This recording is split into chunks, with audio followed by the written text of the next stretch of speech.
அனைவருக்கும் இனிய காலை வணக்கம். நம்ம இன்றைக்கி என்ன பார்க்க போகிறோம்னா குமுதம் குறுக்கெழுத்து போட்டி பார்க்க போகிறோங்க.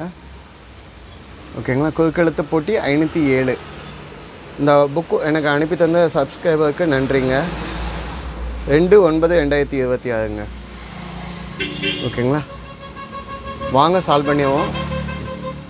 அழகில் சேர்ந்தவள் ரம்பா, அரசியல் உயரகம் என்னென்னு டைட்டில் ஆரம்பிச்சிருக்காங்க. இதை அனுப்ப வேண்டிய அட்ரஸ் இதில் இருக்குங்க.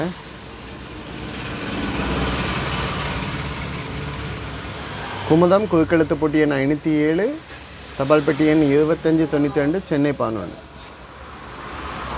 லாஸ்ட் வீக் வின் பண்ணவங்களுடைய நேம்ஸ் இதில் இருக்குது. இதில் உங்கள் நேம் இருந்தால் வாழ்த்துக்கள், இல்லைனாலும் ட்ரை பண்ணி பாருங்கள்.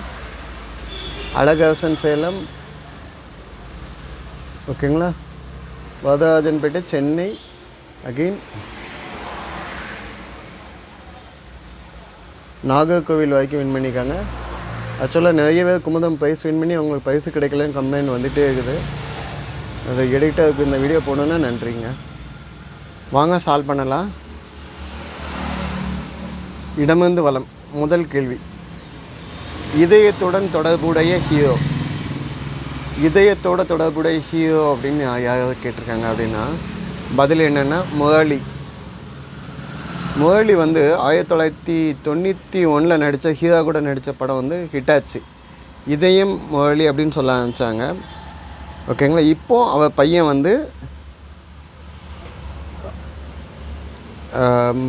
இதயம் முரளி அப்படின்னு சொல்லி ஒரு படம் நடிச்சிருக்காரு.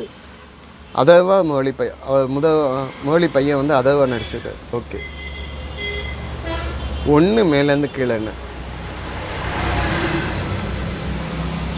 கிருஷ்ணன், கிருஷ்ணனுக்கு வேறு பேர் என்ன? முகுந்தன், இல்லைன்னா வேணன்னு சொல்லுவாங்க. கிருஷ்ணா முகுந்த முராரி, முராரின்னு சொல்லிடாதீங்க. அது நம்ம தியாகராஜர் நடித்த பாட்டு 1994 ஹரிதாஸ் படத்தில் நடித்த பாட்டு. கிருஷ்ணா முகுந்தா முராரி ட்ரே அப்படின்னாலும் இங்கே ட்ரீ தான் வரும். ஏன்னா முராரி அப்படின்னா அழகான கிருஷ்ணன் அப்படின்னு சொல்லக்கூடிய வார்த்தை. ஓகேங்களா. கருமேனி நிறைந்தவர், அனைவரையும் இருப்பவர் அர்த்தம். ஓகே, 2 வலமிருந்து இடம் என்னன்னு பார்க்கலாமா. மை கட்டி செய்யும் மாய வித்தை. மையை வச்சு செய்யக்கூடிய மாய வித்தையை என்னென்னு சொல்லுவாங்கன்னா குரளி வித்தை காமிக்காங்க அப்படின்னு சொல்லுவாங்க. பதில் என்ன? குரளி வித்தை. குரளி வித்தை அப்படிங்கிறது என்னென்னா பழைய நாட்டுப்புற மந்திர வித்தைன்னு நம்ம சொல்லுவோம். சரிங்களா. குரளி பிசாசு, சிறு தெய்வத்தோட உதவியில் அங்கே என்ன நிற்கி சொல்லு அப்படின்னு சொல்லி ஒன்று சொல்லுவாங்கள்ல, இந்த மையை வச்சுக்கிட்டு அந்த வித்தை. ஓகே, 3 வலமிருந்து இடம் இருக்கா. இங்கே இருப்பது அப்பம். அப்பம் பார்த்துக்கலாம் அப்படின்னா அதை என்னன்னு சொல்லுவீங்க? பிறகு பார்த்துக்கலாம். பதில் என்ன? பிறகு. ஓகே, அப்பம் பார்த்துக்கலாம், ஆஃப்டர் வாட்ஸ். சாப்பிட்டாக்கு அப்பம் பார்க்க எல்லாம் பிறகுன்னு சொல்கிறேன். இது தினமலையில் 2 நாளைக்கு முன்னால் ரிவர்ஸில் கேட்டிருந்தாங்க. ஓகே, 2வது கேள்வி கிருஷ்ணா முகுந்தா சொல்லியாச்சு. 2வது கேள்வி சிசு இல்லைன்னா மழலை. சிசு இல்லைன்னா மழலை, இந்த ரெண்டுமே சொல்லக்கூடிய வார்த்தை குழந்தைய தான் சொல்லுது. பதில் என்ன? குழந்தை. குழந்தை இல்லைன்னா மகவுன்னு சொல்லலாம். நம்ம இந்த இடத்துல 4 எழுத்து கேட்டிருக்காங்க. ஸோ குழந்தை எழுதியாச்சு. சரிங்க, 4 இடமிருந்து வளம் பார்ப்போம். பேர்லி, கிசு கிசு, தேவையான பொய் எதாவது பரப்புறது என்னென்னு சொல்லுவாங்க? பேர்லி இல்லைன்னா வதந்தின்னு சொல்லலாம். பொய் பரப்புதல், தவறான செய்தி பரப்புதல். ஓகே, அப்படின்னா 4 கீழேருந்து மேலே இருக்கான்னு பார்க்கலாமா. வடிவேலன் காதலி வனக்குர்த்தி. வடிவேலன்னா கடவுள் முருக சொல்கிறாங்க. அவங்களுக்கு ஏற்கனவே தெய்வானங்க அவங்க கூட கல்யாணம் ஆயிடும். காதலி வனக்குர்த்தி அப்படின்னு சொல்லியாச்சு. குர்த்தி பெண்ணாக வரக்கூடியவர்கள் யார்? வள்ளி.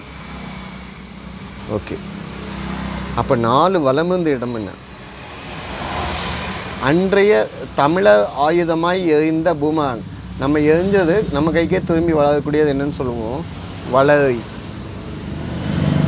ஓகேங்க, 5 வலமிருந்து இடம் இருக்கா. இல்லை 5 கீழே இருந்து மேலே பார்ப்போம். முதல்ல கறந்து பால் தருவதால் பசுவுக்கு இந்த பெயர். கறந்து பால் தருவதான், அதனால் பசுக்கு வந்து என்ன பேர்னா சுரபி அப்படின்னு சொல்லலாம். சுரபி அப்படின்னா இதுக்கு என்னென்னா தெய்வீக பசு, அதாவது காமதேனுவை சொல்லுவோம். அனைத்து விருப்பத்தையும் நிறைவேற்றக்கூடிய பசுன்னு சொல்லுவோம். இதுக்கு இந்த மாதிரி நேமும் வச்சுருக்காங்க. ஓகே, நான் இப்போ சுரபின்னு எழுதிட்டேன், சூ போட்டேன். மேலேருந்து கீழே என்னென்னு பார்க்கலாமா? மூச்சை இழுத்து விடும், மூச்சு விடும் அணிச்சை செயல். நம்ம வாழையில் நம்மளே அறியாமல் தான் மூச்சு இழுத்துக்கிட்டு இருக்கோம், மூச்சு விட்டுக்கிட்டு இருக்கோம். இதை என்னென்னு சொல்லுவாங்கன்னா ப்ரீத்திங் அப்படின்னு சொல்லுவோம், சுவாசம். ஓகே, அப்போ சுரபிங்கிறது கரெக்டு தான். அப்போ 5 வலம் இருந்த இடம் என்ன? வட்ட வழக்கில் மாறிப்போன சுதி. சுதியை வந்து என்னென்னு சொல்கிறாங்கன்னா சுதி மாறி போச்சு. பேச்சு வழக்கில் எப்படி மாறி போச்சுன்னு பாருங்க, சுதி ஆயிடுச்சு. சுதி கரெக்டாக இருந்தால் தான் பாட்டு நல்லாயிருக்கும். ஓகேங்களா? சுதி அப்படிங்கிறதுக்கு மீனிங் என்ன அப்படின்னு கேட்டிங்கன்னா கேள்வி இல்லைன்னா கேட்டு உணர்தல் அப்படிங்கிறது தான் போகுது, சான்ஸ்கிரிட்டில் உள்ள வேர்டு. சரிங்க, 7 கீழேருந்து மேலே இருக்கா? ஆமாங்க, இட்டால் முளைக்கும் வித்து. இட்டால் முளைக்கும், கீழே விட்டால் முளைக்கக்கூடியது வித்துன்னு சொல்கிறாங்க, சீடுன்னு சொல்லிட்டாங்க. இன்னொரு சொல்லலாம், விதை அப்படின்னு சொல்லலாம். சரிங்களா? இப்போ 8 வலமிருந்து இடம் இருக்கான்னு பார்க்கலாமா? சூழ்ச்சி செய்தல், சதி செய்தல். ஓகேங்களா? 7 வலமிருந்து இடம் என்னன்னு பார்க்கலாமா? தற்காலிகமாக தங்கக்கூடிய இடம். தற்காலிகமாக தங்க எங்கே போய் தங்குவீங்க? ஒரு டெம்பரரி ஷெட்டு இல்லைன்னா விடுதின்னு சொல்லலாம், ஸ்டேயிங் பிளேஸ். ஓகே, இப்போ 6 விரைவு இல்லைன்னா சீக்கிரம். விரைவாக வா, சீக்கிரமாக வா அப்படின்னு சொன்னால் என்னன்னு சொல்லலாம்? வேகமாக வா, துரிதமாக வா, சீக்கிரமாக வா, இல்லைன்னா கடைசியாக சடுதியில் வா.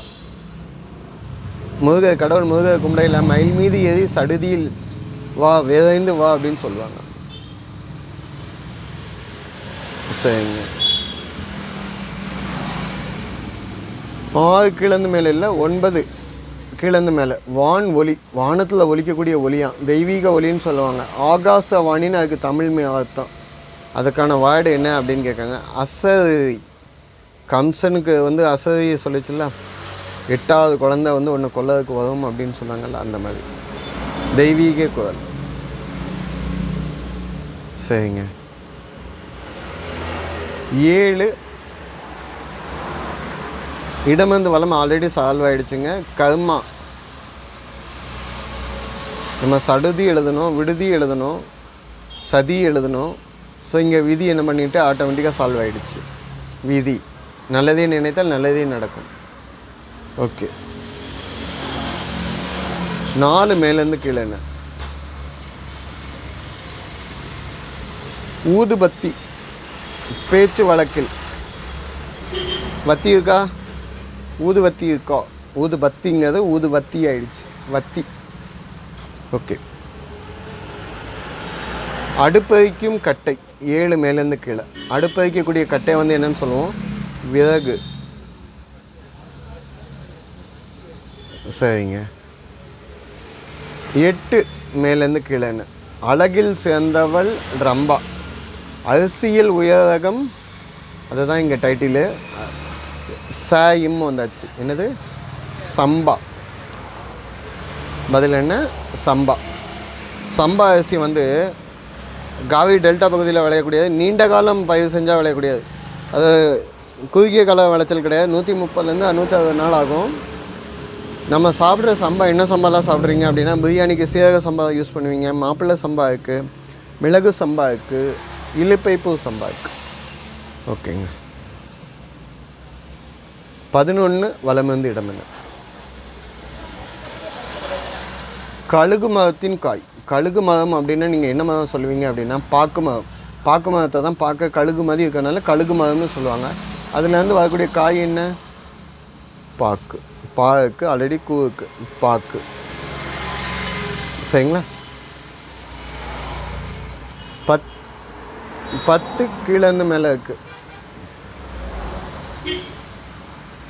இல்லைங்க, 9 மேலேருந்து கீழே முதல்ல சால்வ் பண்ணுவோம். அண்ணன் மனைவியின் உறவு பெயரில் அணிந்திருக்கும் குழு. அண்ணனோட மனைவின்னா என்னன்னு சொல்லுவோம்னா அண்ணி. இதில் குழு அப்படின்னு சொன்னால் இன்ன கட் பண்ணிங்க, பதில் என்ன? அணி.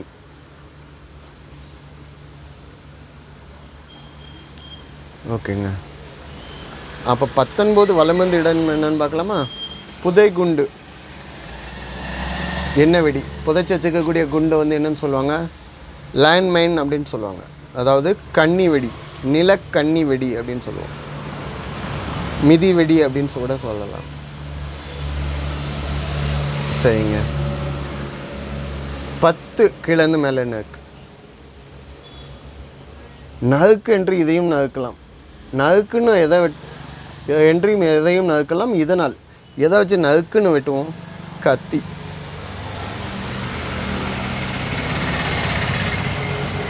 சரிங்களா? கடைசி இடமிருந்து வலம் என்ன? கடைசி கேள்விங்க. எழால் பாரு, பதில் கொஸ்டின் என்ன? எழால் பாரு கங்கம் அப்படின்னு கேள்வி கேட்டிருக்காங்க. எழால் பாரு அப்படின்னா எஞ்சி பாரு. கங்கம், கங்கம் அப்படின்னா இதுக்கு மீனிங் என்னன்னு சொல்லலாம்? தீப்பொறி, பருந்து, கழுகு எதனாலும் சொல்லலாம். நான் எழால் பாரு கங்குன்னு எழுதுவேன். எழால் பாரு கங்கு அப்படின்னு நீங்கள் எழுதுனீங்கன்னா இது 2-3 இடத்துல யூஸ் பண்ணிக்காங்கங்க. 2024 வேட்டையன் படத்தில் வந்துடல மனசிலாயோ அப்படின்னுட்டு, அதில் வரையில் அதில் என்னன்னு சொன்னாங்க? அழகானவனை அப்படின்னு சொல்கிற மாதிரி சொல்கிறாங்க. இது இலங்கையில் ஒரு பழமொழியாகவே இருக்குது. கிணச்சி பக்கத்தில் பார்த்து நில்லுங்கன்னு சொல்கிறக்கூடிய பழமொழியாக இருக்குது. இதை வந்து நெடுநெல் வாடையில் என்ன சொல்கிறாங்க? எழுந்து அதாவது கீழே மேலே பருந்தோட நிழல் கீழே சுற்றிக்கிட்டு வட்டமாக விழுது, எந்திரிச்சு அப்படின்னு சொல்கிறாங்க. நம்ம சங்ககால இலக்கியத்தில் நெடுநெல் வாடைங்கிறதுல 35வது பாடல் வரியில் வந்துட்டு இருக்கு. ஓகேங்களா? நான் எதுவும் தப்பாக மென்ஷன் பண்ணி டிஸ்கிரைப் பண்ணியிருந்தேன் கமெண்ட்டில் கொடுங்க, திருத்திக்க. சப்போர்ட் பண்ணி கொடுங்க, சப்ஸ்கிரைப் பண்ணி கொடுங்க. சென்டராக வச்சவர்களுடைய நேம் அகைன் தெளிவாக தெரிஞ்சுன்னா பாருங்கள். நன்றிங்க.